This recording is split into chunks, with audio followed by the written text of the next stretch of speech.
Welcome to Roar Like the Lamb, everybody. I'm Father Sam Kachuba, and Paula once again is away. It's great, actually, that she's away. She's with our middle school kids at a camp, and they're doing a great job. It's awesome. But as usual, when Paula goes away, that means I get to have people come on the show and do fun things. So I'm really excited to have Renzo and Monica Ortega with me today. They are super talented. They're awesome. They're fun. They have websites and blogs and books, and they're overly accomplished, and they do great things, and they're in youth ministry, and I'm kind of jealous, and I wish I was them sometimes. So there it is. Monica, Renzo. I was the people you're describing. Well, listen, guys, it's great to have you. Thank you for having us. We're very excited to be on with you. This is really cool. All right, I want to start.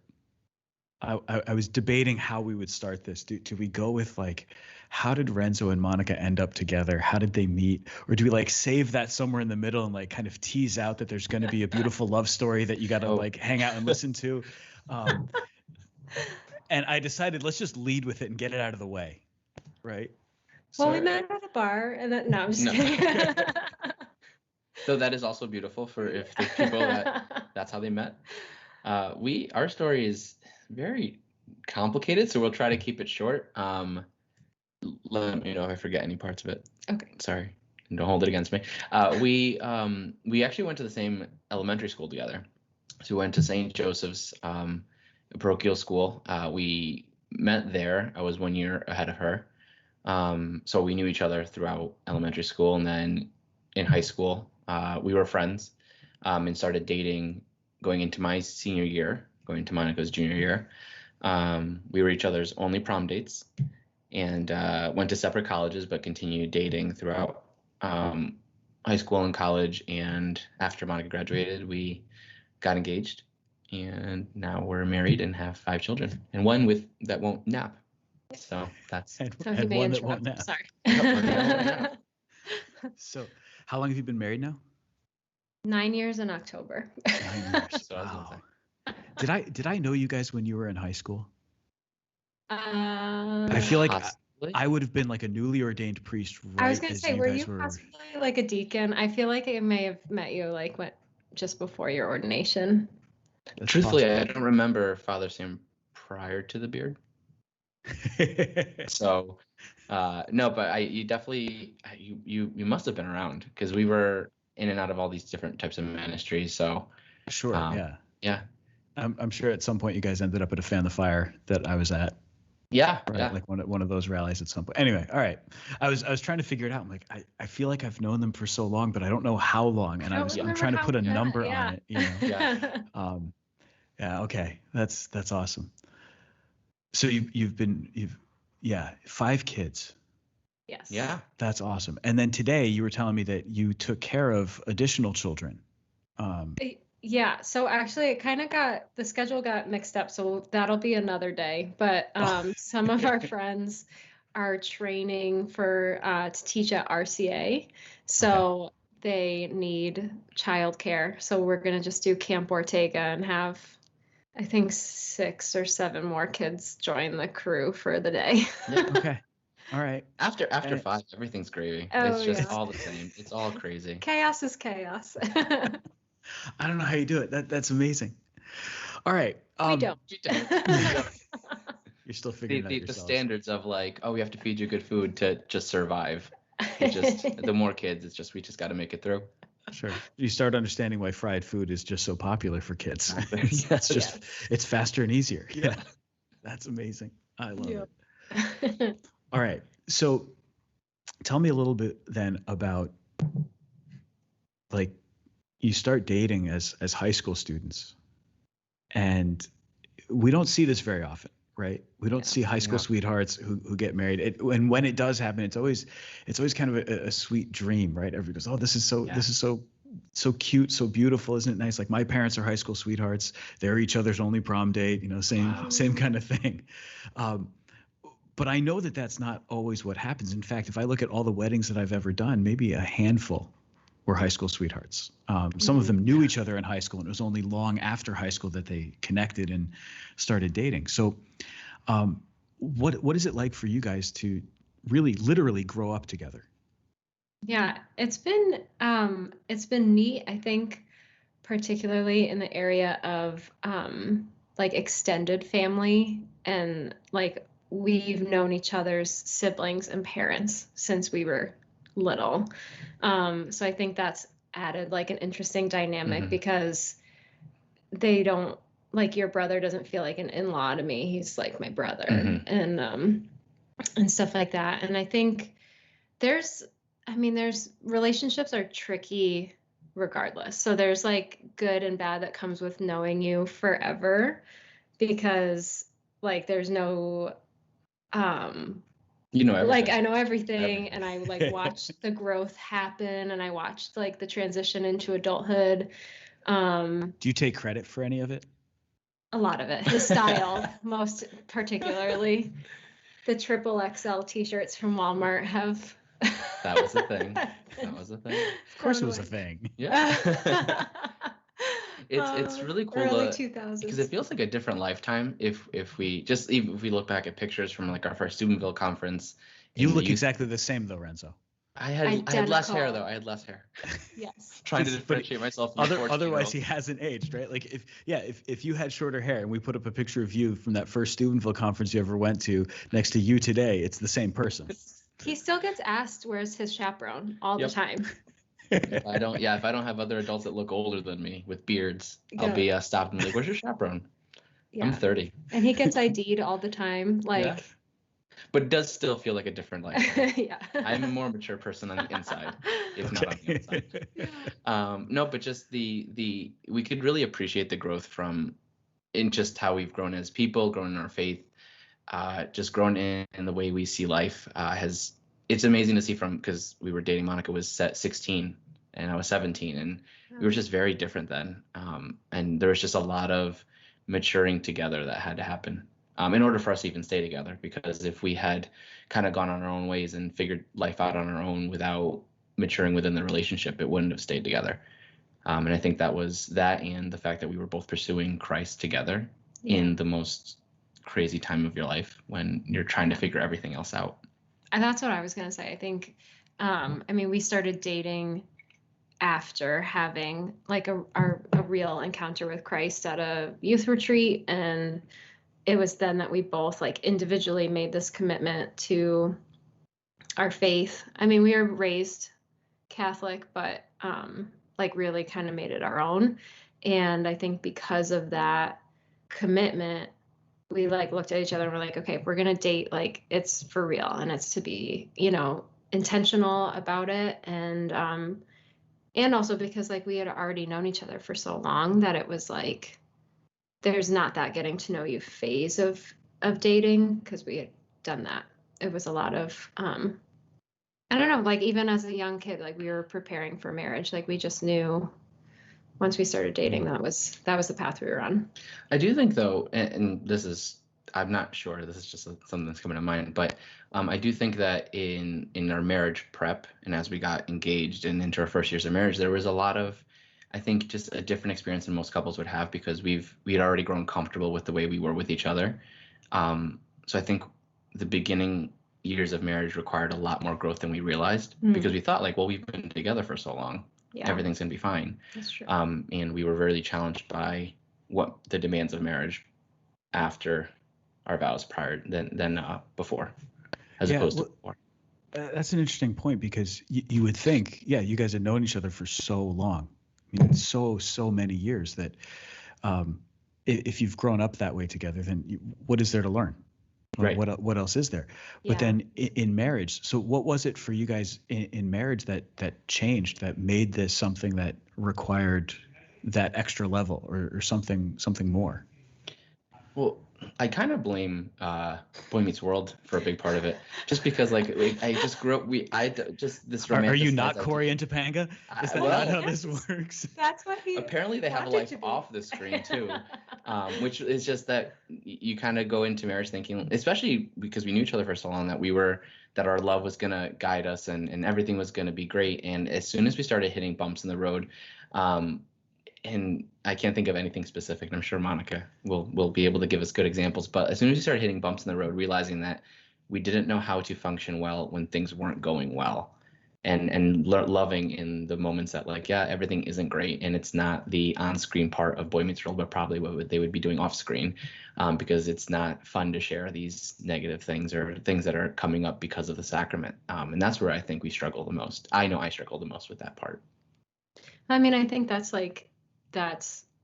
the point of the sacrament. The sacramental grace is to like bring you through all of that. And like, there's a reason why the church teaches what she teaches, and to like wait for marriage and to like live together after being married. And so even just like some of the small things of like how you get through the day was like a learning experience. Like I knew your history and I knew like a lot of the things that like you could tell me about, but it's different to like live that and to like live with somebody else, and how they load the dishwasher and how like what they do right when they come home from work. And like I think some of even like from the smaller bumps in the road would have been learning that like you're an introvert versus I'm an extrovert, and how we process information. Like I'm an internal processor and you're an external processor, and like all of that was just like how to live life with another person who's different from you. And just realizing how different, and just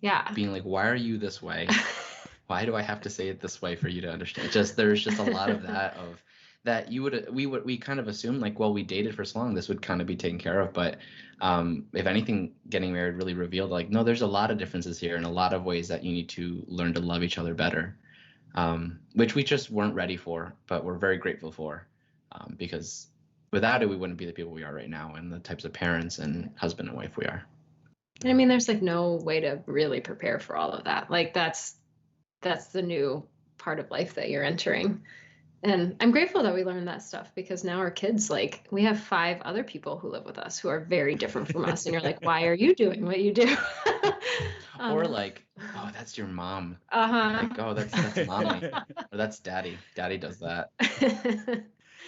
Yep. Yeah. That's awesome. Yeah. Seeing how you have so influenced your children that they do the very things that you do. Now, how much of that do you think is just it's genetic, and how much of that do you feel like is, oh no, they're just following my example, I showed them how to do this? I don't know if I can give a number to it, but I feel like the genetic things that show up are the ones that like I try to avoid doing so much, because I know it just is not a good habit, and it annoys Monica. And then when the kids do it, I'm like, that's just, it's ingrained in them. It is part of the Ortega-ness. I think like, I think it's pretty evenly split, because like even our first 2 are boys. So you would think like, okay, 2 boys fairly back to back, and like they would be similar, and like they are not. They are very different. They're best buddies, but like they're very different. They're built differently. They have different humor. They have different personalities. So I think it's a good mix of both. Yeah. Man, I love it. All right, so let's just step away from marriage for a second and talk just about your lives, your work lives, as you're going through all this, dating through college, getting married, then you have to work, you have to support yourself somehow. So where did you go? Because this is where I feel like you guys have, at least from what I see, like from where I'm sitting, it seems like you guys have always picked really fun things to do, and you have discovered fun ways to make a living. Now that might not be your experience of it, but for me, I look at them like they just look like they're having fun. Tell us what you do, or what you've done over these years. Oh man, A lot of things. So much. I'll start while you think of it. You have crazier work history. So I always knew I wanted to be a teacher. So in high school, I even took like child development classes, and I worked in like preschool buildings and stuff. And then in college, I went and I studied education, and I worked at an after school program for Jamboree Public Schools. And then I became a teacher at St. Rose School in Newtown. Took a little time off when the 2 boys were little, I worked part-time. I did like advancement and development for the Catholic schools. Went back to work full-time at Immaculate for a few years to teach. And you coached. And through all of that, I was also coaching sports. So, I guess I just continued what I was doing in high school for the next 15 years. Instead of playing, I was coaching, but you coached volleyball and basketball? softball. So Softball. Renzo coached basketball, but yeah, volleyball. I knew basketball was in there. Yeah. Oh yeah, we were big. Yeah. So we did a lot of in college, and then like as newlyweds, we did a lot of traveling for sports, which was a lot of fun. Exhausting, but it was a lot of fun. Yeah, so out of college, I started working for I started working for different group homes for kids that were taken out of their homes by DCF. And they needed to be temporarily placed while they waited trial and everything going on. So I worked in those homes as like a direct hands-on with the kids that had those situations happening. And from there, I worked at another company that assisted people with developmental delays and intellectual disabilities. I think that's the proper way of saying it now, with intellectual disabilities. And then from there, I ended up, I just out of the blue, I kind of I saw a job listing for working in a nursing home as a social services person. So I applied, and since then, that's kind of been the career I've kind of stuck with for the last almost 8 years now. But I've always been in the human services, social services field as the main part of my job, but then also been coaching basketball. I was coaching basketball for a lot of years alongside Monica's coaching softball. We would go right from basketball season to softball season, back to basketball season, and back and forth. And then youth ministry has always been in there somehow, as well as marriage prep ministry. We were doing that with the diocese and running marriage preps. So that was always, ministry has always been, we would never really consider that a job, just because we just enjoy doing it. But that's always been in the background somewhere, that and coaching. Love it. I love it. So you've been doing youth ministry and now really the principal leaders with United Youth Ministry, right? Yeah. For what, how long? A couple of years? 3 years, going on 3 years. 3 years, okay. For the United. And so United covers Newtown, Bethel, and Brookfield, right? Yeah. So you've got 3 towns, 3 parishes? Yeah. 4 parishes, 3 parishes. Okay. So 3 towns, 3 parishes, and you're bringing one youth ministry together. Yeah. Okay. This is the curiosity part now. Like, how's that working? Because I think it's such a brilliant idea. Instead of insisting that every parish is going to have to do their own thing with youth ministry, to bring parishes together can be so powerful. Yeah. It's been, especially in this time right now, coming out of the year everybody had, and the kids are there, and from all 3 parishes now, they're there and they're excited. They get to get together, they get to be together, but also they get to pray together. And we haven't really had a year yet of United without a full year without COVID. So like we started, and then towards the end of United, it was spring, and then that COVID. So we haven't even had a full year yet. But as of right now, they're excited to be back and be excited to keep, in participating in all the things that we're doing. So right now it's great. And just looking forward to the rest of this year, and hopefully that we can keep building on the momentum we have right now. Yeah. I think some of the perks of working together with other parishes is like everybody knows somebody, but not anyone knows everyone. So it makes it I think it makes it easier for new kids to come, because it's not this group that's like from the same place that have known each other forever. Like there's pockets of people who know each other and people who don't know each other, and then coming together to get to know each other. But there's still that, like, we know each other because of United, not because of like our whole history and things like that.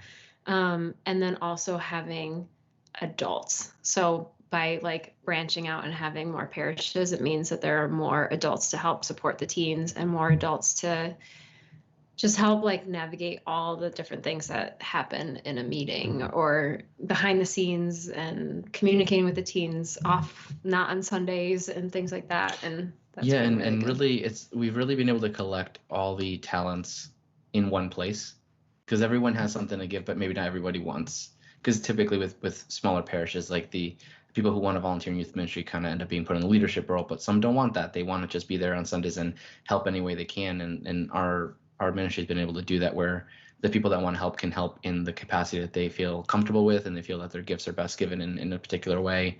Even those that might have young families now that can't be there all the time, but know that they can be there sometimes. It's really allowed for a lot of growth on that end too, that we're hoping really just you can see happening for the rest of the year, because everything's there for the teens. Awesome.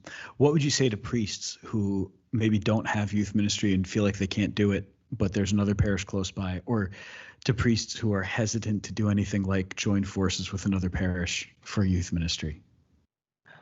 I would say go for it. I do think that sometimes a misconception is that the teens don't want their faith, that they just want to have fun. And I would say it's probably the opposite.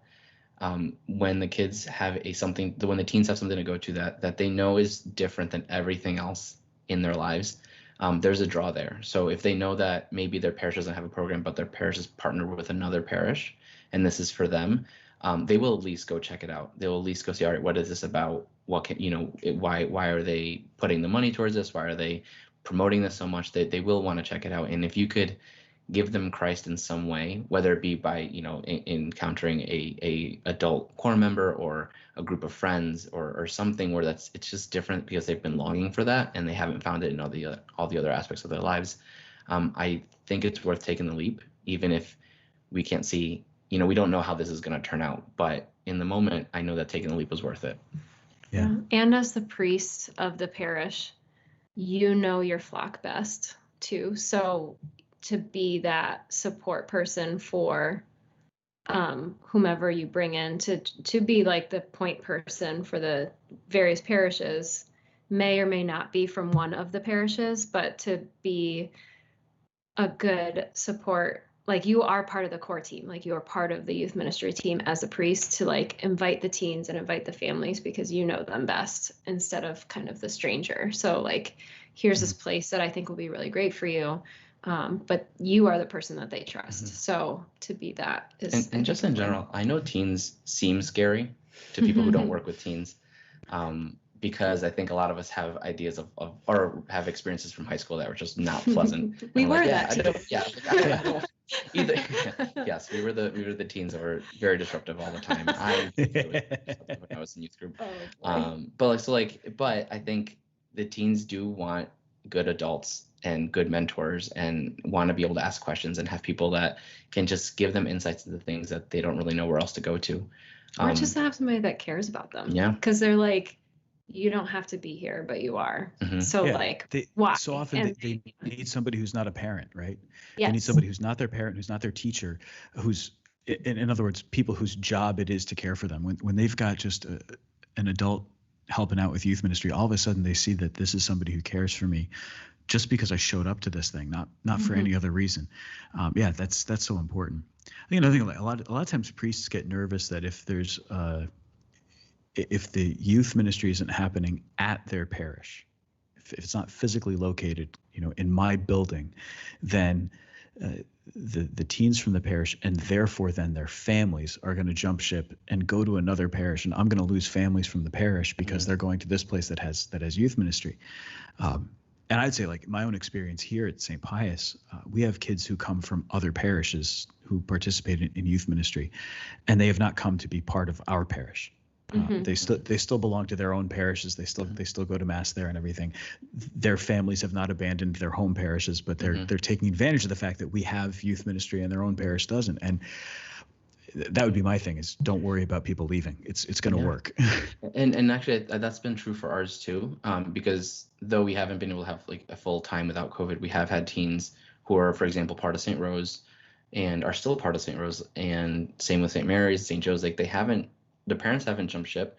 If anything, I've seen that the older teens, so those are going into the senior year this year, have a better understanding of the universality of our faith, because now they know that St. Rose is their home parish, but if they can't make it to mass for some reason because they're in Newtown, they know that they could go to Bethel, they could go to Brookfield if they're working on that side of Connecticut, and they have an 8:30, so I can get there at 8:30. They've seen that because they're going to go to college soon. Yeah. And I don't want them to feel like because they're not at their home parish, they can't go to mass anymore. They've seen that the mass is the same at all these parishes, and that their faith is the same in all these parishes. So I think that's been a big benefit, and the families haven't left. They're still at their home parishes. So I think it's been an opportunity for us to show the teens that their faith is bigger than just this small community. Yeah. And youth ministry is like a long-term investment. So if you're just looking at like, what can this teen do for my parish now by showing up? It's like, no, think about like Thanksgiving of junior year of college, and think about their first year after college. Like, did you provide a place that you showed that you supported and loved them for them to come back to and be like, okay, I'm ready to like start my adult life. How can I help? How can I come home and be a part of this again? So I think to think of the long term and not just the short term too is really important. Yeah. Have you had the experience of wanting to go to like one of the kids' games? Right. So one of the teens from your group is playing a sport. So you go to the game and you realize that there's another kid from the group who's on the other team, and you stand there kind of frozen, like, what do I do? I remember going to the Thanksgiving football game here in town one year, and we had boys from both schools who were members of the youth group, and they were playing against each other. And like one of them, he was the quarterback, and I think he threw an interception that was taken by the other kid from the youth group, and I was like, I don't know what to do right now. I don't know if I'm allowed to cheer. Yeah. It was crazy. I'm like, football is happening right now. Go football. Yes. Go football. I don't think I'm allowed to say anything else because it's gonna be like favoritism or something, you know? Yeah. No, that's definitely happened, especially like because the towns are close together, so they compete against each other. But kind of going back to us coaching before, that's one of the things that we love about athletics is the like communal aspect of it, and the like genuine, like, I worked really hard and put my best effort to do this thing with my team and to bring God glory with the talents that he's given me. And so I feel like those have been like, I think I can think specifically of the track girls racing against each other, and like they were in the same heat at one point, and they prayed a Hail Mary together before they lined up, because it was them competing against each other and with each other. And it was cool because they really just recognized like it's our opportunity to help each other get better and to support each other and compete. It was just neat to see that like play out. That's awesome. Yeah. I love it. All right. So let's shift then. All right. So these are the ministry things that you guys do. Like your marriage is your great vocation, and you're living it out.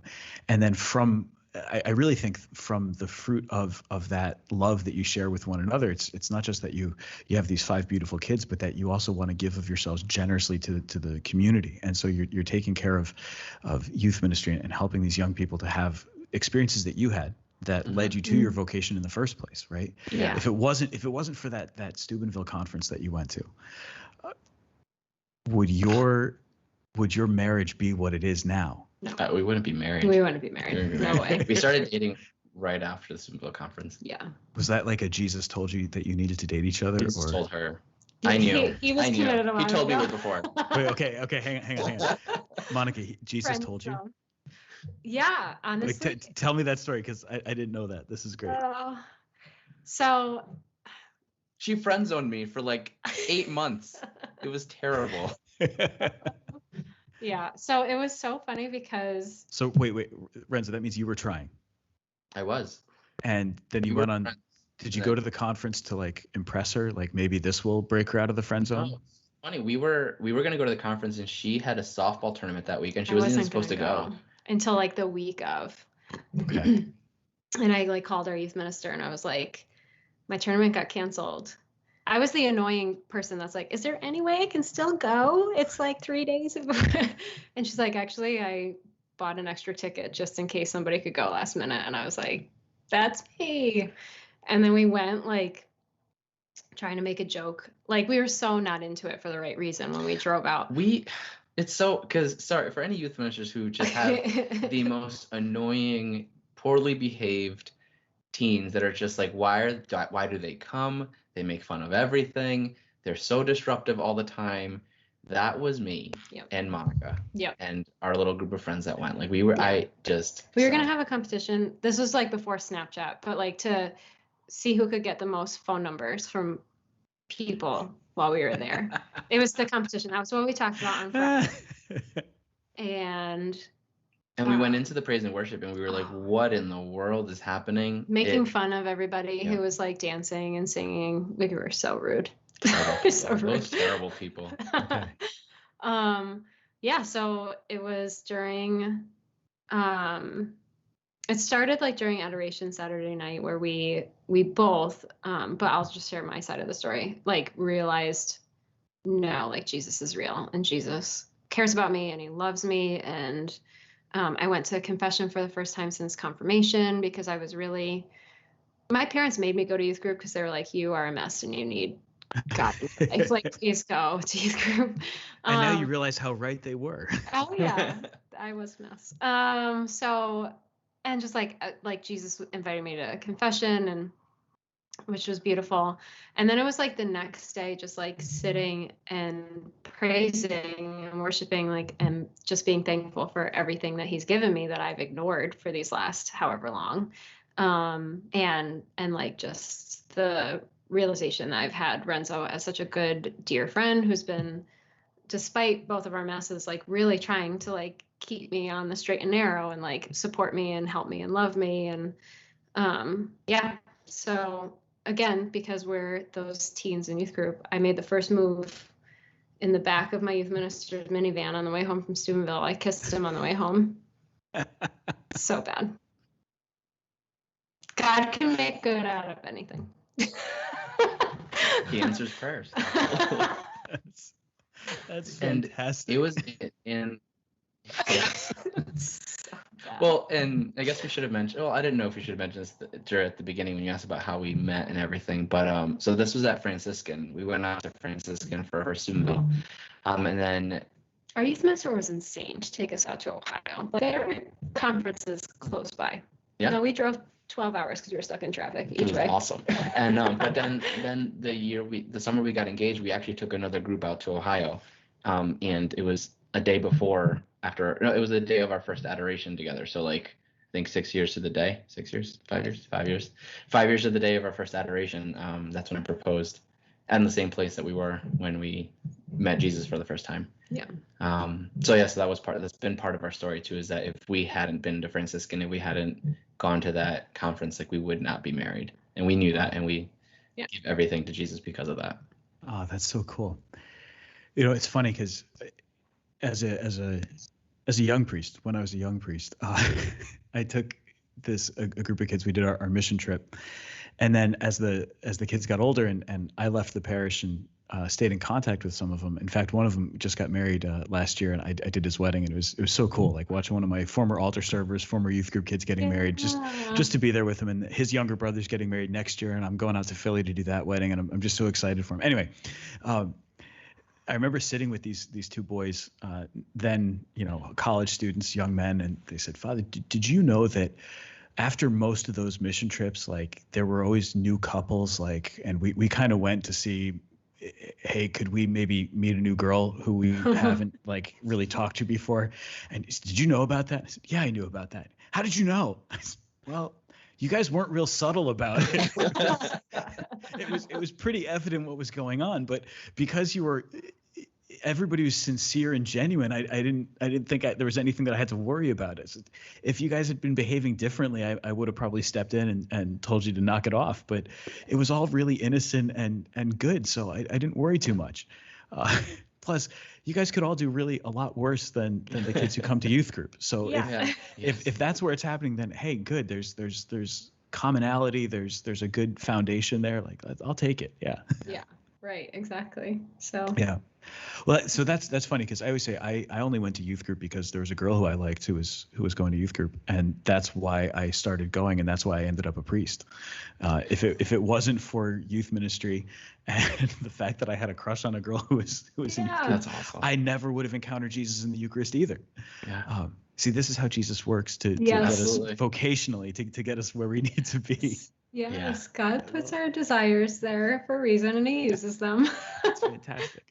Okay, so then you meet, you get engaged, you have this great experience because of that gift of youth ministry. Then you're giving back as youth ministers. But then there's this other piece that's so important.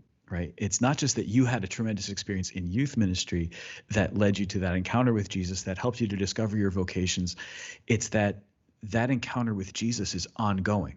Yeah. It didn't just happen one time for you. You've continued to grow in that.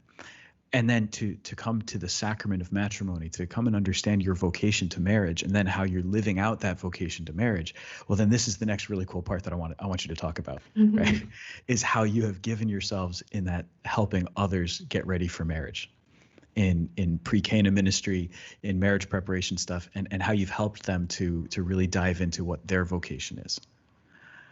How did you get started with that? What inspired you to say, yeah, we'll give our time to this? Our first introduction to marriage prep ministry was not long after we got married. Angela Mantero was doing the diocese marriage prep, and she, through the grapevine, I'm not really even sure how, found out that we were practicing NFP as newlyweds. It was like, can you come and talk about NFP to the engaged couples? And for the people listening who don't know NFP, because I have tens of listeners, so tens of people listening to this. Yeah. And my mom. And Renzo's mom. Tip the scale for you. Yes. Oh, we're going to get 5 more people listening to this. It's going to be great. What is NFP? Oh, yeah. So sorry. So NFP, I thought you were going to define it. So NFP is natural family planning. So it's the way that married couples can cooperate with God's plan for the size of their family and when to introduce or when not to introduce children. And it just aligns with God's plan for sexuality. So she invited us to share about NFP to the engaged couples, just because we were a newlywed couple. So she thought it would be a little bit more convincing coming from us. And so we did that a few times, which was pleasant. And it was something that we were really, it was pleasant. I don't know. I like roped him into going. Remember, I'm the extrovert, he's the introvert. So right, I was for like, sure. No, we're going to do this again. But it was something that we were really, NFP is something that we're really passionate about because we actually learned about it even before being engaged for female health reasons. So it wasn't something we were uncomfortable sharing. It was something that we were like, this is something that everybody should know about and not very many people do. And then after that, the marriage prep program for the diocese kind of evolved a little bit. So they invited us to be more involved, and we said yes, and like kind of hosted or facilitated the entire day of marriage prep. St. Rose does their own marriage prep program, so we've been included in that from year to year. And it just, for us, I think our big motivator is that like a lot of this stuff just doesn't get talked about. Like I think it's like assumed because you grew up in a family, you must know what marriage looks like. And at least like that's what my perception of what it feels like. And then you like enter into marriage and you're like, this isn't what I like watched as a kid because I was the kid, and like, and you come in with your own, these are the things I want to repeat, and these are the things I don't want to repeat from what I experienced as a kid. But I have no idea how to do that, and stuff. So it was just something that we, similar to youth ministry, where we're like, we want to provide something that these teens don't have. And so like engaged couples. So now for engaged couples, so now for engaged couples, we'd like to provide or to fill the gaps of some of the things that they don't have. And one of the ways that we worded it to each other is that we wanted to just have them start the conversations, because we knew that like a one day marriage prep wasn't gonna be life changing, but as long as the conversations could start and continue from then until the throughout their marriage, we felt like that would be a win, as long as we are able to bring things to the surface that they could start talking to each other about, because ultimately like they are the ones that got to figure out their marriage between them and God. We're not going to really be in the middle of that trying to sort things out with them, but if we could, by sharing our own stories, have them consider their stories and with each other, and okay, what can we work on? What are the things that we're struggling with? As long as we could just start the conversations, we were happy. Yeah, I think I've told you guys this before, but when I was working with couples who had gone to the diocesan marriage prep, who had been at the day that you were giving or that you had spoken at, they would always come back and talk about you. And they would say, "Wow, there was this couple. It was Monica and Enzo, or something that's Renzo. Yeah, Renzo. That's it." But they would always talk about it. But there was one. I remember one bride in particular who was so grateful that you addressed some of those women's health issues, because the very women's health issues that you were talking about and your own experience with them were the things that she was most concerned about herself. These are things that she knew she was going to have to struggle with. Yeah. And that you addressed it during their marriage prep day was for them just a huge relief. And that got them on track to get more information, to learn more about it, and to feel a lot more confident going into their marriage, that they knew how to do it. So like that sharing of your own marriage and of the stuff that a lot of people wouldn't be comfortable talking about, right? Like, that's funny. I don't know how comfortable we are talking, but we feel like it's very like it's just, but no one is. And we don't want, if we could avoid having people go into their marriages without, or even just into their parenthood or through their parenthood and through their marriages with feeling like they're the only ones that struggle with a particular thing. And that's something I think comes from like our youth ministry mindset of there's a lot of teens that feel like they're the only one, like they're the only one that struggles with this, only one that, I struggle with having friends, I struggle with keeping friends, I struggle with my faith and these aspects of my faith. And when they feel like someone understands them, because not only did they go through something similar, but like they're willing to listen and hear them out. And when they feel heard and seen and known, it makes a big difference in a teen's life. So we, in the same mindset, like we want couples to feel that way too. Like you're seen and known and loved in the way you are and through your struggles, and you're not alone in these struggles. We've also struggled. We're not perfect. And being able to just kind of bear that out for them. We've seen fruit be born through that, but it's not comfortable at all. It's a lot of coffee to work myself up to talk. Yes. No, but it's so important, and to be able to share that witness. But then, all right, so this is something that you do in person generally. Those marriage prep days would be in person, live, and that takes one kind of energy. As you know, being in front of a group of people and talking to them about something requires something of you that you don't have to give in other ways. So that brings us to Become Family. Yeah. Your latest blogging endeavor and multimedia endeavor. Now, just going off the name To Become Family. If I were to describe To Become Family, I would say that To Become Family is a resource providing insight and advice for young adults, engaged couples, newlyweds, and young parents who are trying to live out their faith while navigating the obstacles of life. Is that an accurate description? Oh, I love it. Can you say that again so I can write it down? Can you email it to us? I stole that from you guys, actually. That's your Facebook page description for To Become Family. I didn't. Well, maybe I wrote it, but you edited it. It's different than what I wrote. All right. Well, so tell me how you got to Become Family. How did you decide that this was the way to go? Because I won't lie, I was looking at it an hour ago just to make sure that I knew what it was. And It's fair. No, I've actually seen it many times before that. But I was looking at it and I'm going, these guys, they're covering, you're covering topics. Some of the articles and the posts that you have there are things that I can tell you as a priest, it would be really difficult to get up and have to talk about. But I think that has something to do with the fact that I am a priest, and to talk about some of these things is people would say, you have no business talking about that, Father. Like, let somebody else handle it.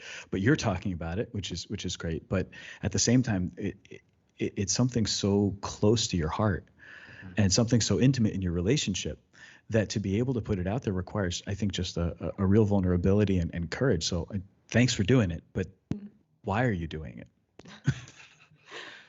I'm not sure if this is how to articulate it well, but I think one question we get a lot, especially with 5 kids, is how do you do it?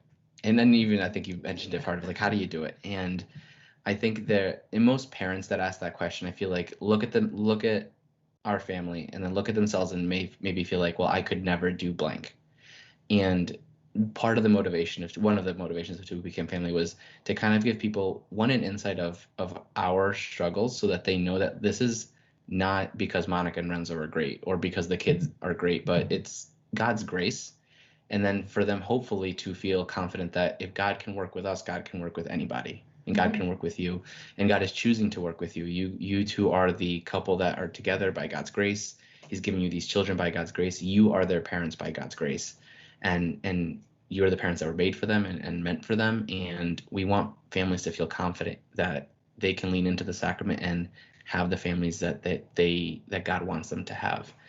So it's really the idea was to be able to give other families confidence in themselves by showing them that God is there, God is with them, and God is working with them. Yeah. And we were inspired by for the name from St. John Paul the Great, because he kind of in Familiaris Consortio. I'm terrible with my Latin pronunciation. That was great. We practiced it before. Yeah. So in his writing, he is trying to restore the confidence in family life, and he is talking about how families already have all the tools that they need just by being a family. So he charges them to become what you are. So that's where To Become Family kind of got its name. And I think that's our hope with translating marriage prep and family ministry online, is to be able to share a little bit about that, to be able to share it in a format, like you said, that's different than speaking in front of everybody, because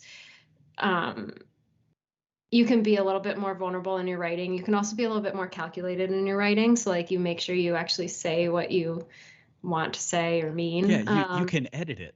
Yeah, exactly. I can't. If you're just giving a talk live, you can't edit it, right? It's done. Once the words have come out, they're not coming back. No, and then and it's just like, it's something that people can go to as a resource. Like, oh, we heard at marriage prep this, and like I forget where it is or how to find it or what, or even like, the internet rabbit hole. Like, okay, so I learned this. What about that? And hopefully it's just like a place for families and engaged couples and young adults to kind of have a safe space to look for like the practical, like joined with our faith life, and like, okay, so I want a good holy Catholic family in the future or right now, but also I live in the real world. Like, how do I do that?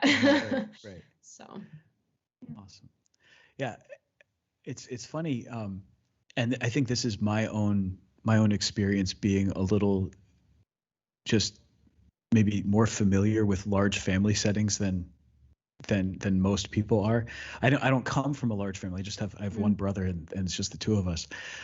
But as a priest, I've been in so many places, so many parishes, and so many situations where I know a ton of families that's like 5 kids, and that's kind of the norm. Or if they don't have 5 kids yet, that's the plan.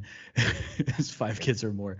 So it's 4 or 5 kids. Like this is something that I'm just kind of used to seeing. And I forget sometimes, to be honest, I forget what a challenge that can be, or what a challenge it looks like to people, because it's become something that I'm so accustomed to. I'm like, yeah, of course it's a family with 4 or 5 kids. What's the big deal? That's just, isn't that what everybody does? And I realized, no, that's in fact not what everybody does.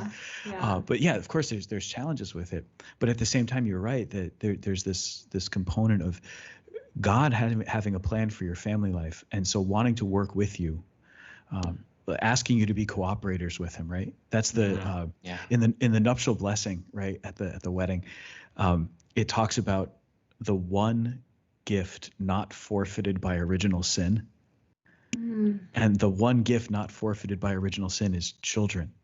It's so powerful. Like they lost everything else. They lost the garden. They're gonna die. They have to wear clothes.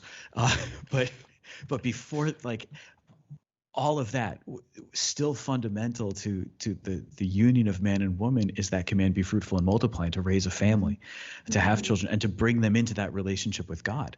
And I like how you're talking about it, that this idea of helping people to realize God's plan for their marriage, because a lot of times I think people, I don't know, do they realize that in marriage they're fulfilling God's plan as opposed to just their own? Yeah. And how many people really have that vocabulary? So you're given a vocabulary for it. Yeah. And just even when we write about parenthood in terms of like how are we raising our boys, and how do we work on communicating with each other, I think sometimes we have different boxes of, well, this is the faith aspect of my marriage, and this is the the practical whatever other type of aspect, and it's all one. And you learn to communicate better with your child or with your spouse is part of living out the sacrament. And I think another goal is to not let there be the compartmentalization anymore of those things, but like all of it is encompassed in how you are living out your vocation. Yeah, the wholeness of holiness, like it's all integrated, So for like, the good and for His glory. yeah, so like our needing to heal for certain things in our past, or things that even we've done to each other in our own marriage, needing to heal from those things because it's hindering how we communicate. Like that's all part of the sacrament working, and so that we can communicate better with our kids and show them how we love them better. And I just think that's just so important. And I think that kind of gets lost in the weeds because there's just so many things being thrown at couples on what they need to do and how do they need to parent and the types of parenting and the types of the love languages that they have to be living out every day, and being able to take a step back and realize that like these are all good things. Back to basics, start with the sacrament, and then let everything build off of that. Awesome. I love it. All right. So then parenting, family life, all this other stuff. Renzo, I see your Patris Corde t-shirt. So we actually did an episode on Patris Corde. I did, which was Pope Francis's letter about the year of St. Joseph. So talking about St. Joseph now, in addition, like I said, these guys have they're high school sweethearts. They've done all these great things in youth ministry and in the Catholic blogosphere, and they're talented and they're generous and all this other stuff. But Renzo has also written a book. Go to Joseph, the 10-day preparation for consecration to St. Joseph. I did my research. Yes. I did my research. Research. It happened. It's good to be friends with you on Facebook. That helps me, right? All right. So, how did you come to write a book about St. Joseph and what was happening there? Well, a lot of it's fun just because I know we kind of talked vaguely about like the struggles we had in marriage and in the introduction of the book, and it's actually part of one of the blog posts we wrote on the site. There was a point in our marriage, and it was after our second John Paul, where we were just not on the same page with probably anything. We were just, Monica and I struggled a lot within their marriage. There was a lot of arguing, a lot of fighting, a lot of turmoil and tension and undiagnosed mental illnesses. There's just a lot of things going on. And to the point that we switched roles. I became a stay-at-home dad. Monica went back to work. And it was as a way of like, let's reassess how we need to function better. And as my time as a stay-at-home dad, God really just took me through and just grew me in a way I wasn't ready for. And he used our friends group and all the moms and the park. He used that first, and eventually that brought me to Mass, and I was going to daily Mass every day. And then he used St. Joseph through the writings of St. John Paul. So I I was reading St. John Paul, Love and Responsibility and Theology of the Body, just trying to understand things better. And then eventually I started reading his encyclical Redemptoris Custos. Mm-hmm. And it just changed everything because I finally was given the example of a husband and father that I was lacking. Because up to that point in our marriage, I just didn't know what I needed to be like. I knew what I didn't want to be, but I didn't really have a model to pursue. Like, I want to be like that. So then after that, I fell in love with St. Joseph. And at that point, I started writing my own reflections on him and just kind of, I remember saying to Monica, like, I want to write a book about St. Joseph and like some sort of like consecration to him, because I feel like he's just changed the way I see my husband and fatherhood. And this was 4 years ago. Yeah, So before that Don Calloway book came out. Yeah, right? No, it was way before. It's just funny, and I wrote a lot of it, and then I just kind of put it away, and I was like, yeah, it's fine. It's a great idea. I'll just have it out there. And then Father Don Calloway's book came out. And I'm like, all right, this is great. People have a resource. Like, I don't need to bother with that. There's my out. This is good. And then, like, things our marriage changed so much for the better in large part because of St. John Paul and St. Joseph. Pope Francis writes the letter Patris Corde, and we see it's the year of St. Joseph, and then Monica's like, you got to write the book. I'm like, oh, fine. So okay. You have to finish it. Yeah, you have to finish it. So finish the book. Yeah, so I just leaned in and put it together with a lot of help and support. from people who are very supportive of the idea of being able to promote St. Joseph. Like, you can never have too many books on St. Joseph, especially that are a little bit more geared towards families. I didn't specifically write it for couples, but the couples that have read it together have benefited a lot from reading it together, because I do see it from my perspective as a husband and father, and again, from the perspective of my own shortcomings prior to encountering St. Joseph. So I really think that was just how it wrote, even though it wasn't the intention going into it.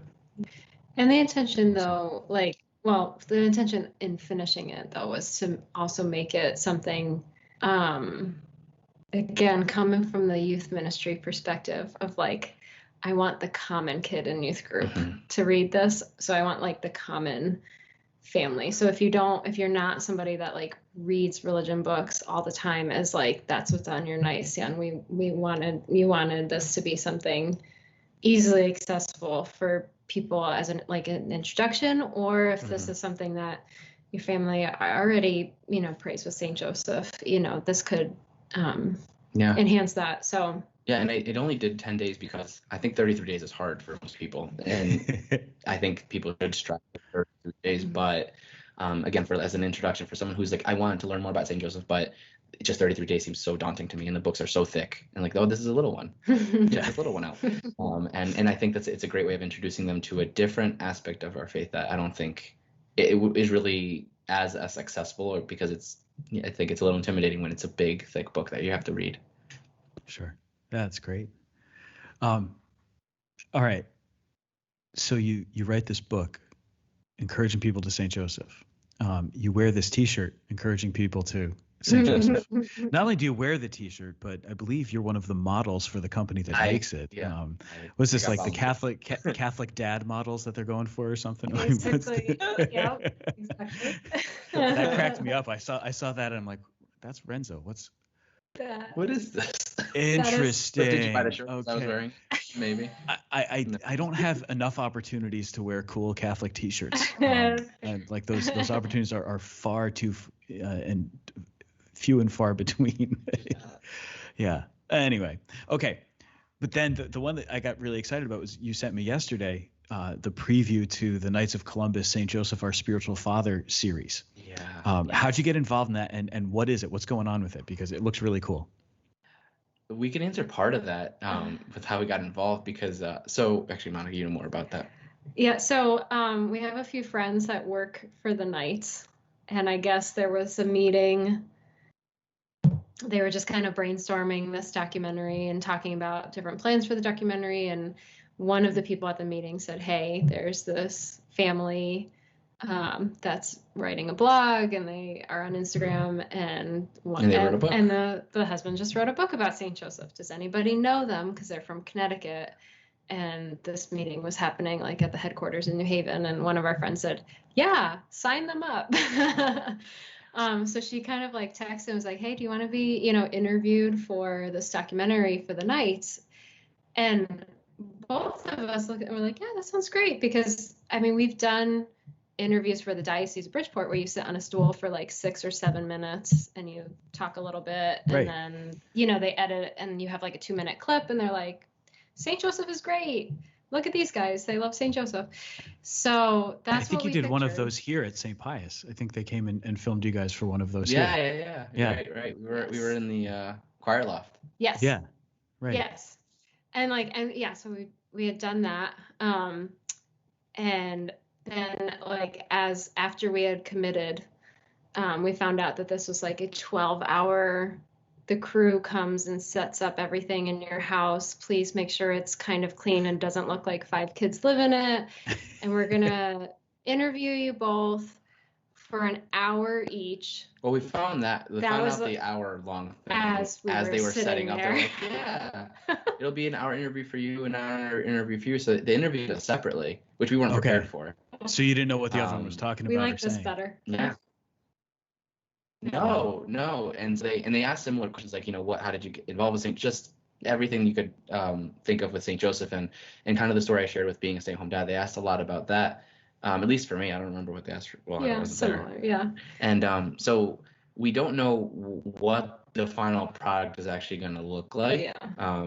Because we just know what they asked us in the interviews, and then we shot the rest of the day was a lot of B-roll, so they got to see us doing a lot of things like the chopping wood.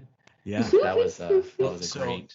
I was going to say this was one of the things where I found like, all right, I finally feel like I've got something in common with you guys, because that same day that you guys came here to film your part for the marriage prep video that you were doing, I was filming a part for it also. They had asked me to give a little talk, so I'd given the talk, and then they did some B-roll footage, and I was like, I was watching the preview of That's Nice of Columbus documentary, and I was watching your B-roll footage, and I'm like, that's really cool.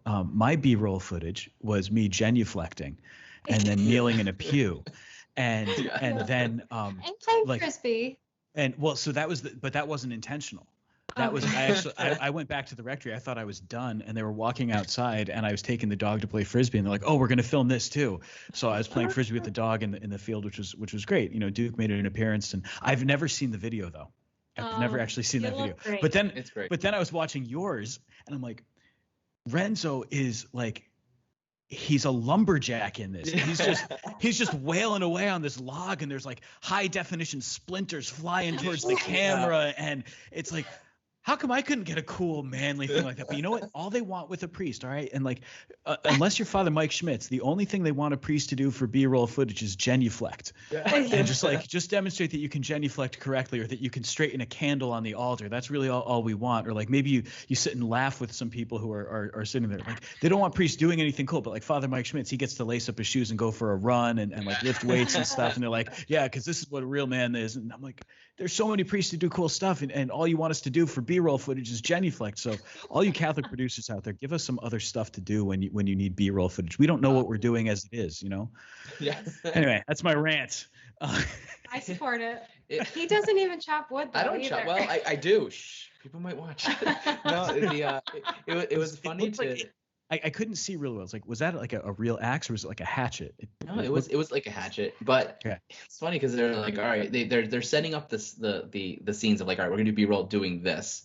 And so like, oh, a tree. We had a tree in the yard. They're like, in like our hill, and like, oh, chop that. So I go and I start chopping, and the kids are screaming in the back because that's a tree that they play on. They're like, "You're killing the tree!" Like they like walk. They walk on it. It's like a bridge for them. They're like, "No, Daddy, no!"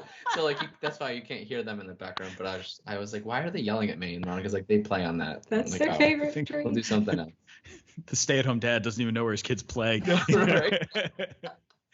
No, it's I don't know. I think if they wanted to capture fatherhood, though, wouldn't like dad doing something while the kids scream about it be the image of fatherhood? Right. Exactly. This is exactly what it is. Yes. Amazing. Exactly. Yeah. Amazing. The B-roll, it's funny because you're watching. It's a really well done trailer, and we're watching it, and it's like, oh, look, all these great scenes, and then it feels like, oh, it shifts to like a home movie of us because we're like, why are we in it? And then it's like cool scenes again, and then it's us again, like why? And just for us, I feel very out of place. Like, this is weird. Why are we in this? Get us out. I want to see the Saint Joseph and Mary again. But we're hoping that we're very excited to see the final product. That's awesome. So this goes out October 10th? October 10th. Yeah. And it's like a 6-week. Seems like there's going to be a new episode every week for 6 weeks. So I'm not really sure which episode we're in, or if we're in all of them, or I have no idea.